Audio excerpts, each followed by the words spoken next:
the big secret is, folks, the big secret is, yeah, we were created. We're divinely created. You're in God's simulation. You're in God's mind. You're in God's whatever you want to call it. So that's the big secret, and they're keeping it from us. And they have all this ancient history, all this ancient text, all these ancient things, these rituals, everything. They've got access to all of it, and they're trying to completely cut the rest of us off and then form a new advanced human civilization where they'll be able to walk around and breathe and everything, and then humans will be in like basically bubble boy hazmat suits, and it'll be like Mad Max, where you look up and you're like, oh my gosh, how can that individual survive not in this suit in the toxic environment? And it'll all be fake. And then that's how they now assert themselves over us as a dominant species. You know, this is really a clash between the insect people, the AI people, the transhumanists, the elitists, the oligarchs, the people at the top, against humanity and the will of human beings.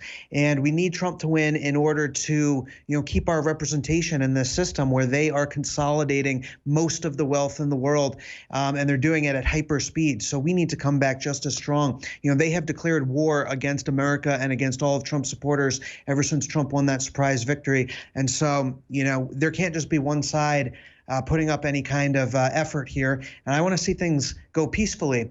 But peacefully, you're going to see counties where, we don't want these progressives. We don't want these Satanists. We don't want these demon baby killers and these South Africa-style mobs coming by trying to hurt people. And, we're going to protect our Second Amendment, and we're going to make sure that our communities and our neighborhoods, our kids are protected with guns and, have homeschool communities. And so that needs to start happening quickly, too.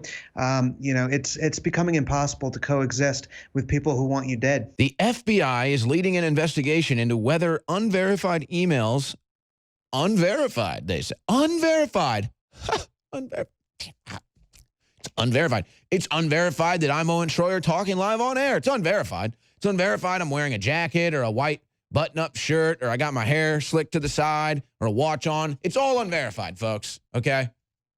Because, see, it's not verified till they verify it. So it doesn't matter. You're not even verified. See, that's like the whole Twitter verification with the blue check mark. Unless Twitter verifies you, you're not verified. So there is no InfoWars. There is no InfoWars crew. There is no Owen Schroyer. There are no Hunter Biden emails, folks. There are none. There are no Hunter Biden emails because they're not verified. See? CNN said so.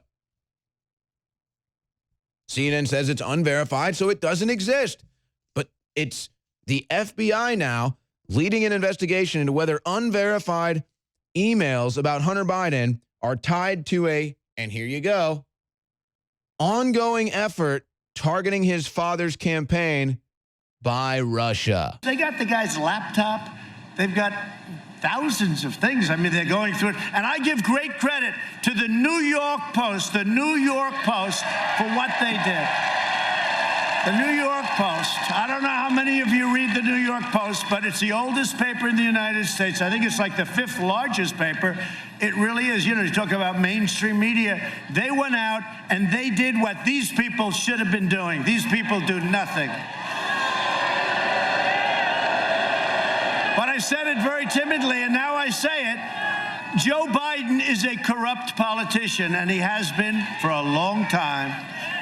And the Biden family is a criminal enterprise, and you know it, and so do I. In fact, they sort of make crooked Hillary Clinton look like amateur hour. You think about it. Yet all of this is being covered up by the media and big tech. You saw that? You see that? You put a story out from the New York Post, and they shut down her site. How about Kayleigh? Her site got shut down because she put out a story from the New York Post. This is what's going on. So they talk about freedom of speech and freedom of the press. There's no freedom of the press. But watch what we do. But the biggest thing we can do, November 3rd. If a government agent comes to your house with a needle and says, I'm going to stick this in you, whether you like it or not, any freedom-loving parent that cares about the health and safety of their children has got to stand up and say, hell no, over my dead body. And that's what you're going to see. Oh, and that's why it's so important right now, because I'll tell you, we've been tracking the legislative process on this for a while. I think it's too late because of the timing of when this vaccine is going to become available. to block anything legislatively. I think it's going to come down right now to individual freedom-loving Virginians. Pick up the phone, call your state delegate, call your state senator, let them know that you will not consent with an unconstitutional medical mandate, especially for a rapidly developed, untested COVID-19 vaccine. They have to hear from the constituents. They have to hear it from you that that the people of Virginia will not tolerate a medical mandate, especially this one here.